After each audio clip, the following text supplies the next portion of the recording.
Well, it's time to put the pump back on the Simplicity. So I've got it all prepped. I got the O-ring in place. I used lithium grease to help hold it there and wiped off the excess. And got my bolts and spacers sitting here all ready to go. And so everything's ready down there. So I'm going to start putting her on there. Okay, just a couple of things I might mention about it is obviously you got several things going on here. You got to get this shaft for this fan going on. This linkage has got to go back on, and your return line at the bottom's got to go back on, and all that while you're actually lining the mating part of the pump back to the transmission. And this is probably the hardest part of this whole thing. Once you get this done, the rest of it's pretty easy to do. Of course, once it's together, I'm going to go ahead and grease my zerks up here. Those are easy to mess when you do your spring lubrication because they're kind of hard to get to place. Actually, this front one ain't too bad, but that back one, I don't think I get that until I do something like this. So, but it doesn't seem to wear bad or anything.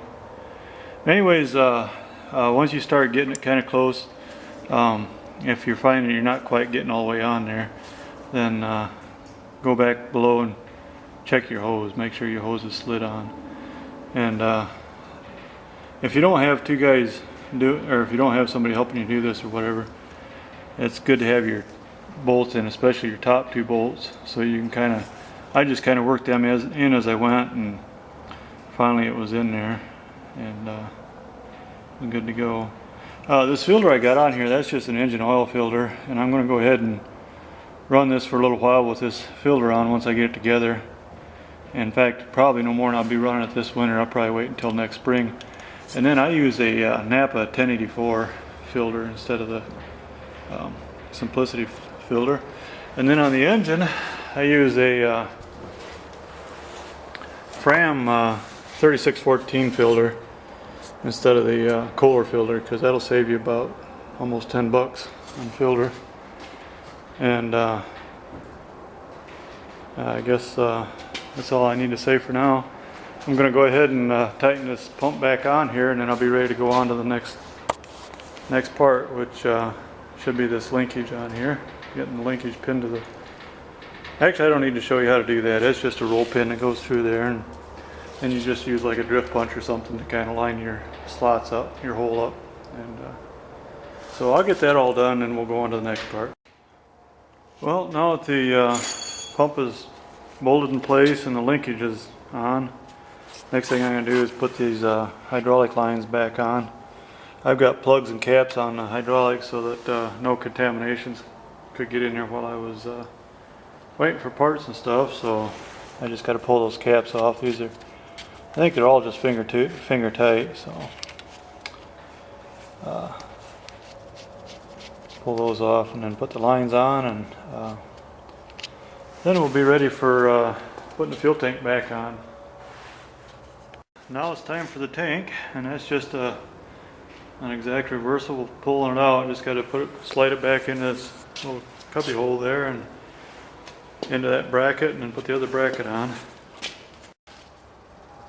Okay, the next thing I'm going to put on is a centering bracket, and I'm going to put that on, and then I'm going to put the floor on. And I'm not going to put the rear deck on yet. And once the floor is on, then I'm going to set the engine back on. And before I put that floor on, I've got to adjust this. It's a lot easier to adjust it without that rear deck on there.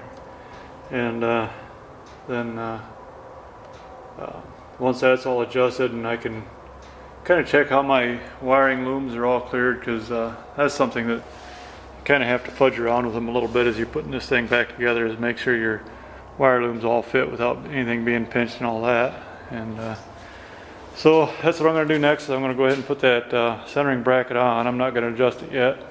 I'll put the floor on. There's just one thing I thought I'd add real quick, is I used the witness marks on the bracket to get that as close as I could get it, and then I just put the nuts and washers on hand tight, because they have to be loose in order to adjust them. So just thought I might add that. So, all right, now I've got to adjust the choke and throttle cable. So I thought I'd show you real quick how to do that. I got the cables in there loose where I can still move them. Take and push your choke all the way off, and then make sure your choke butterfly is all the way open, and it is. And lock her down. Once you got it locked down, pull your choke all the way out. Go in and look and make sure your butterfly is all the way closed, and it is. So that's perfect. All right, to adjust the throttle control, bring your throttle all the way down to idle position. Then take your housing and push it forward until it's pushes that linkage as far as it'll go. Make sure your wire's not bowing. Pull that back just a little bit. Get rid of that bow and lock her down.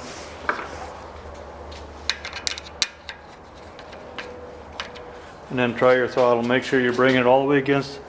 See this arm right here? You got a high idle stop screw. You want to make sure you're pushing that arm. And then push her all the way the other way and make sure it goes down to idle. That's where she be.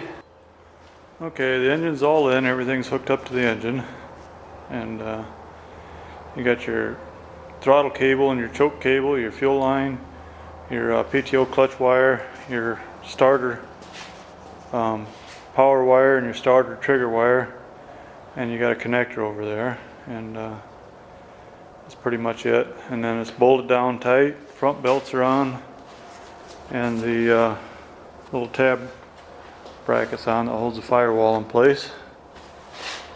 And so the next thing I'm going to do is I'm going to put this little screen thing here that goes in between the floor and the dash, and that's going to be the next probably the next more difficult thing to do. And once that's in there, then I'll be ready to put the battery in. And once the battery's in and all hooked up and everything, then I'm going to be ready to start. Well, I have to put oil in the engine yet. I haven't put any oil in yet, but basically then I'll be ready to fire it up and adjust this bracket over here. Make sure that's adjusted properly, and then we'll be ready to go on to the back end, and that should finish her up. Well, as I had said on the earlier video, the easy way to put that screen on is to take your steering wheel off, and then you get that screen in there a little bit easier. But if you want, since you ain't going to get much of a better chance to do it, you can pull this little stub out of here and throw a little bit of general purpose grease in there and stab it back in there, and that'll have that grease for another 20 years. Well, I guess that's as far as I'm going to get today, and should be able to come back out tomorrow and we'll get her finished up. So there'll be one more part to the reassembly process. So thanks for watching.